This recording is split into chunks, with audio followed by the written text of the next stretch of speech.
गुरुपौर्णिमा आपण दरवर्षी साजरी करतो. तुम्हाला माहिती आहे का, सृष्टीचा कालचक्र हा गुरुपौर्णिमेला सुरू होतो ते. आणि कधी स्वतःला हा प्रश्न विचारला आहे का, गुरु नेमके कोण आहेत, त्यांची सुरुवात कुठून झाली?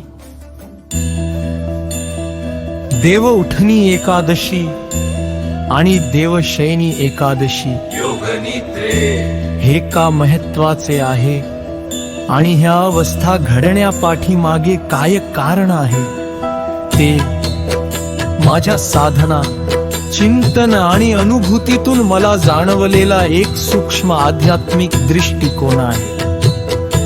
भारतीय संस्कृतीतील प्रत्येक सण हा केवळ उत्सव नसून संपूर्ण सृष्टी, मन आणि जीवनाच्या निर्मितीचा एक टप्पा आहे. माझ्या चिंतनानुसार या संपूर्ण प्रवासाची सुरुवात निर्गुणातून होते. निर्गुण म्हणजे परब्रह्म, जिथे कोणताही आकार नाही, कोणतंही नाव नाही, पण सर्व काही अस्तित्वात येण्याची अनंत शक्यता आहे.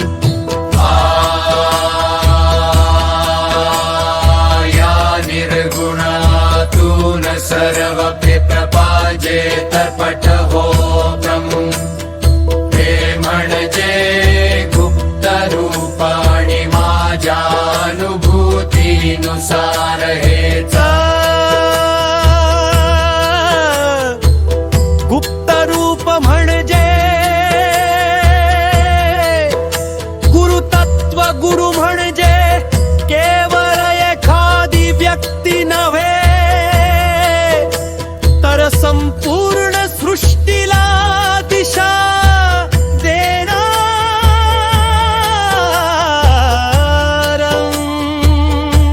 पहिलं तत्त्व. म्हणूनच गुरुपौर्णिमा ही केवळ गुरूंच्या पूजनाची तिथी नाही, तर निर्गुणातून प्रकट झालेल्या गुरुतत्वाच्या स्मरणाची आणि कृतज्ञतेची पर्वणी आहे. आता हे साध्या उदाहरणातून समजून घेऊया. समजा आपल्या हातात एकच फुगा आहे. फुगा स्वतःहून फुगत नाही, कोणीतरी त्यामध्ये श्वास भरतो, पण फुग्याकडे पाहणाऱ्याला तो श्वास दिसत नाही, त्याला फक्त फुगा दिसतो. प्रत्यक्षात मात्र फुग्याला आकार देणारं कार्य अदृश्यपणे आतून चालू असतं. माझ्या अनुभूतीनुसार गुरुतत्वाचं कार्य हि असंच असतं. ते गुप्त रूपाने प्रत्येक जीवामध्ये प्रेरणा निर्माण करत राहतन अनेकदा स्वतः. विचार करतोय असं वाटतं, पण प्रत्यक्षात आपण इतरांना पाहूनच प्रेरित होत असतो. एखाद्याने नवीन गाडी घेतली तर आपल्या मनातही तशीच इच्छा निर्माण होते. एखाद्याने घर बांधलं तर आपणही तसंच स्वप्न पाहू लागतो. एखादा साधक साधनेत पुढे गेला तर आपल्याही मनात साधना करण्याची प्रेरणा निर्माण होते आहे. प्रेरणेचा दृश्य प्रवाह म्हणजेच माझ्या चिंतनानुसार गुरुतत्वाचं गुप्त कार्य आहे. या गुप्त प्रेरणेनंतर गणेश तत्व प्रकट होतं.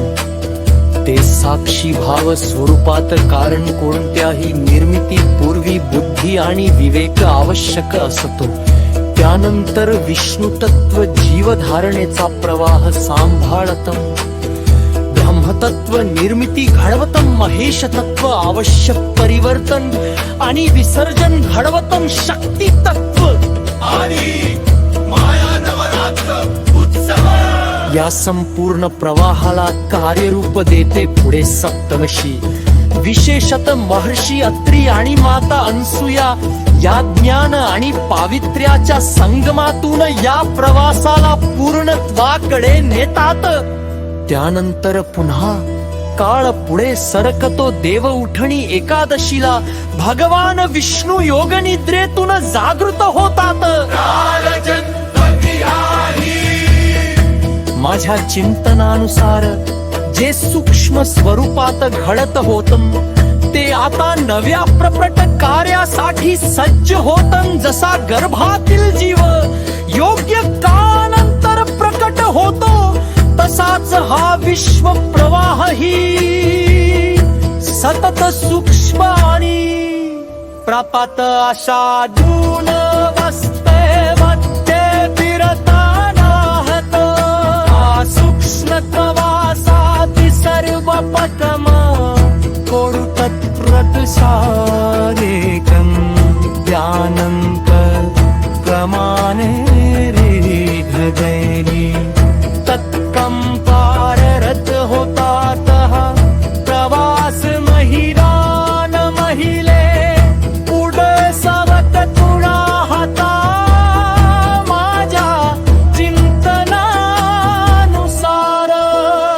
हा प्रवास मार्गशीर्ष महिन्यात श्री दत्तात्रय यांच्या जन्माने पूर्णत्वाला पोहोचतो. कारण ते संपूर्ण दैवी कार्य प्रवाहचं प्रप्रकाश स्वरूप यारे आणि याच मार्गशीर्ष महिन्यात श्री मल्हारी मनकंदांच नायही मनात केवत महत्वाचं वहतन.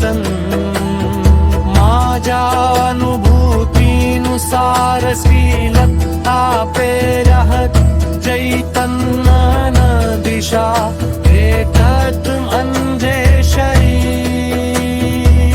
तर मनहारी मार्तन भावनाला खारली पण घाला वर्योची सैनिक कार्याची आणि परमासाठी उभान करण्याची शी शक्ती साधिक करत म्हणू माता चेतनाच तत्तत्वा